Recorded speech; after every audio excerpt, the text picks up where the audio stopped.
So today we'll be making some painted paper to do our Alma Thomas bats. For your painted paper, you have a choice. You could do cool colors or warm colors. I will show you what both examples look like. I'm going to start with my cool colors. So I have some turquoise, white, blue, purple, and pink. Pink, it could go hot or cold. It works for either.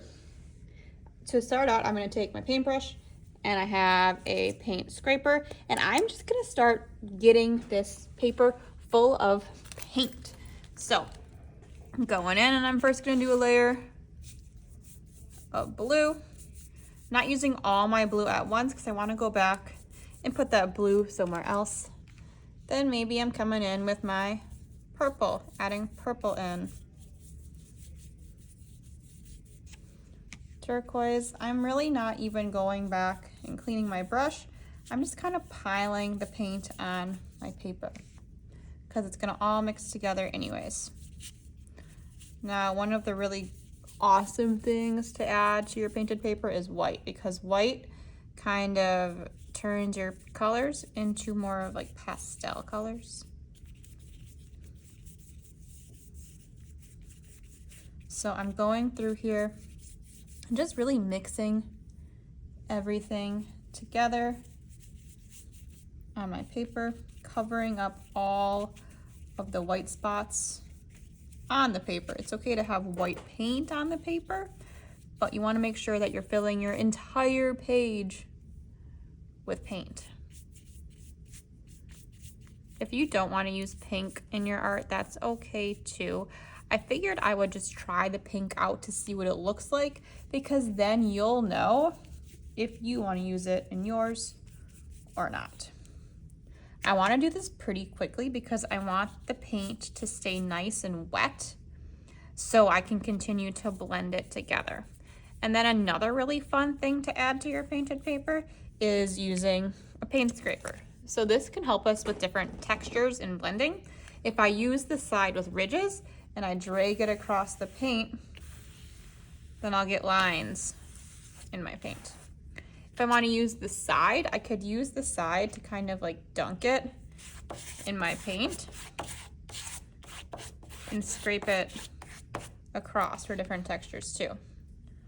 Again, this is something that you don't have to use. It's really just an option if you want to experiment with it. Okay, so now I'm going to go through and keep adding more of these colors to my paper until I'm happy with how it looks.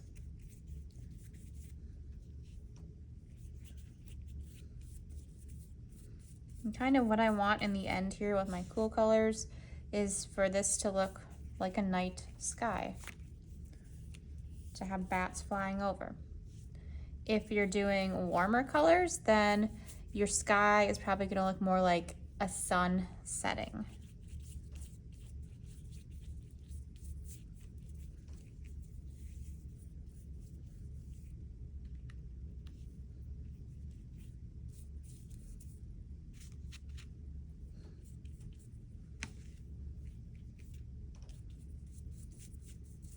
All right, I've got so much paint on here, I can hardly even tell where my paper starts and the messy mat begins. Make sure that you're using a messy mat for this because it is extremely messy, as you can see. Going back over with that scraper to get some new textures. And then once I am done with this, I'm gonna put it on the drying rack so I can use it for next time. Before you start painting, make sure that your name goes on the back of this. If you put it on the front, you're gonna paint over your name so we can't really see it. And it's really hard to put your name on the back of something that is covered in paint like this. So before you start, make sure that your name is on your painted paper. Next up, I will show you how this would look using warm colors.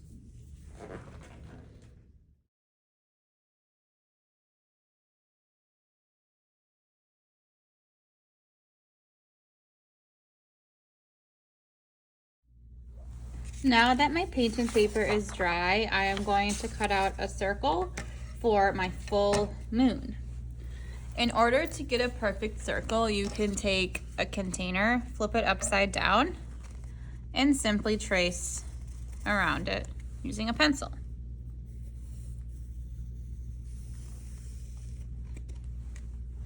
And then you cut out your circle and then glue it on to your page. I'll show you here.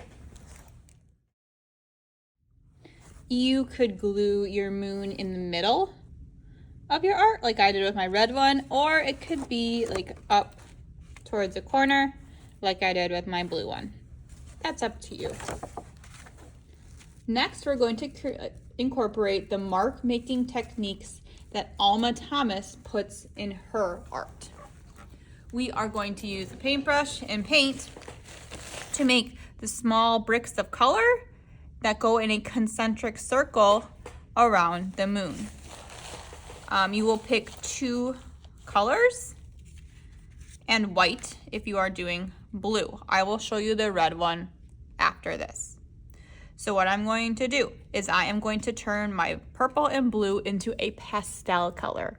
A pastel color is something, it's a color that happens when we mix white with a color. So I want to get this really beautiful light pastel blue. So I'm taking some of the white and mixing it into my blue. Now blue is a pretty strong and dark color, so you really don't need very much blue to mix into your white. So I'm going to keep mixing until I have the color that I want. And I'm thinking that looks great. I make sure that I also have enough that I can use this for multiple areas in my painting. Next, I'm going to use water and clean off my brush really good to get all that blue off. Then I take a paper towel and dry my brush off. And I'm going to do the same thing with purple. So I'm adding some white to a little bit of my purple to create that pastel purple. I would call this purple color lavender. I'm making sure that I'm leaving behind some of my white because I want some of my bricks of color to also be pure white. So now I have several colors to use. I have dark purple, dark blue, light blue, light purple, and white. I'm going to start creating my bricks of color. So around my moon, I'm going to create these rectangular bricks of color that go around and around my moon. You're going to want to do a pretty small brush for this. I actually think my brush is too big. So I'm going to go get a different brush. I'll be right back.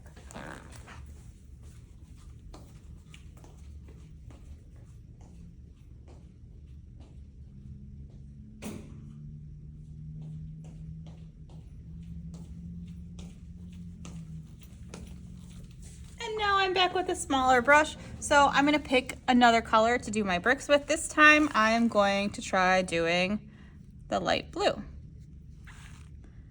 So now I'm doing light blue bricks of color to go around the purple bricks. So you are gonna keep doing this until it fills up your entire page. You could do your colors randomly, or you could do them in a pattern. That's up to you. Make sure that when you change to a new color that you're cleaning your brush really, really well so that your colors aren't getting all mixed up on your page.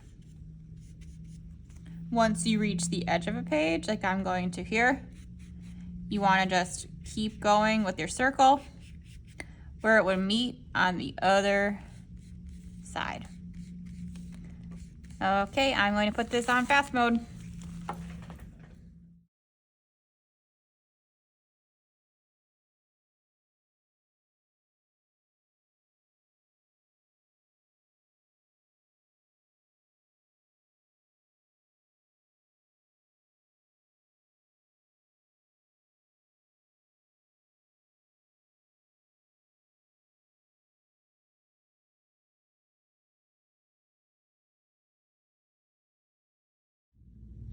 For my warm colored sky, I'm going to try it out with just using solid colors instead of mixing. So I'm going to do it with white, orange, red, and yellow. I'll be doing the same thing where I'm doing concentric circles around my moon. I'm going to put it on speedy mode so you can see how this one turns out.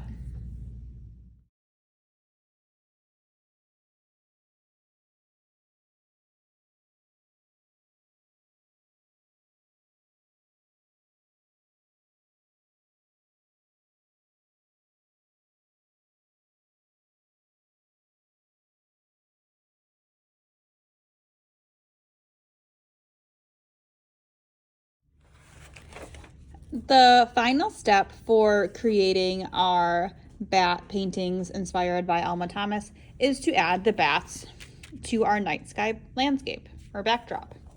So when you're doing your bats, you will do it on black paper. I will do mine on white paper, and that's just because if I did the drawing of the bat on black paper, it would be too hard for you to see. So whatever I'm doing on the white paper, you'll do on black paper. So the bats that we're creating will be symmetrical. That means that they're the same on both sides. So a shortcut to do this is to fold your paper in half. So fold it perfectly in half, matching corner to corner. And then I'm going to draw 1/2 of the bat.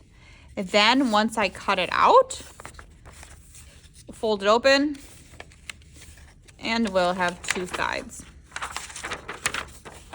So if I'm looking at a bat, I'm kind of cutting the picture of the bat in half. Here's a bat I did earlier. We can use this as an example. The first step I need to take is drawing the bat's head and his pointy ear. So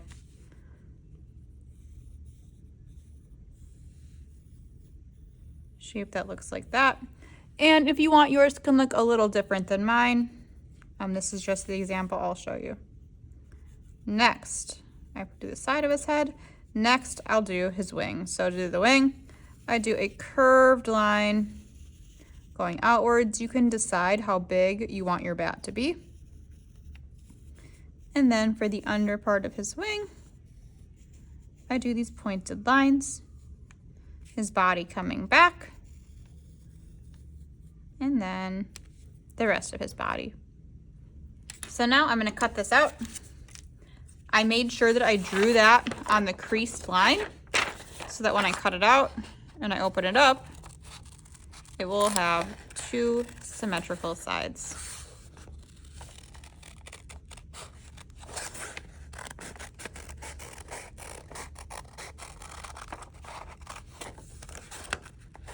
When you do this on your own, you could have bats that are all the same size, or you could do bats that are different sizes. I'm gonna do bats that are different sizes because I wanna have some smaller bats as well.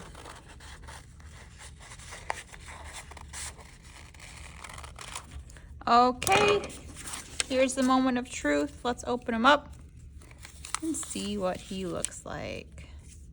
So there are my 2 bats. I'm gonna go ahead and do this on black paper just like you will, so we can see what it looks like when it's done.